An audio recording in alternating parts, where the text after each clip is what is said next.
کیون روس پہلی مشرقی سلیبی ریاست تھی جو 862 سے 1242 کے درمیان قرون وسطیٰ یعنی میڈیول رشیا کا سیاسی فیڈریشن تھا، جو جدید دور کے بیلاروس، یوکرین اور روس کے ایک حصے میں واقع تھا۔ بعد ازاں روس کے نام سے منسوخ کیا گیا، جو ایک اسکینڈینیوین عوام ہے۔ اس کی بنیاد وائکنگ اولیگ نے 879 میں رکھی تھی، جو نووگروڈ کے حکمران تھے، جس نے اسمولنسک اور کیف پر 862 میں قبضہ کر لیا، جو کیون روس کا دارالحکومت بن گیا۔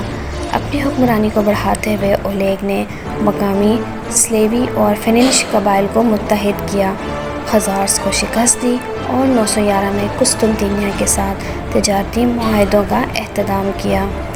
کیون روس نے 10ویں اور 11ویں صدی میں ولادیمیر اول اور یاروسلیو کے دور میں عروج حاصل کیا، جو مشرقی یورپ کا اہم سیاسی اور ثقافتی مرکز بن گیا۔ 1094 میں یاروسلیو کی موت پر اس کے بیٹوں نے سلطنت کو متحرک دھڑوں میں تقسیم کر دیا۔ 13ویں صدی کی منگول فتح نے فیصلہ کن طور پر اس کی طاقت کا خاتمہ کر دیا۔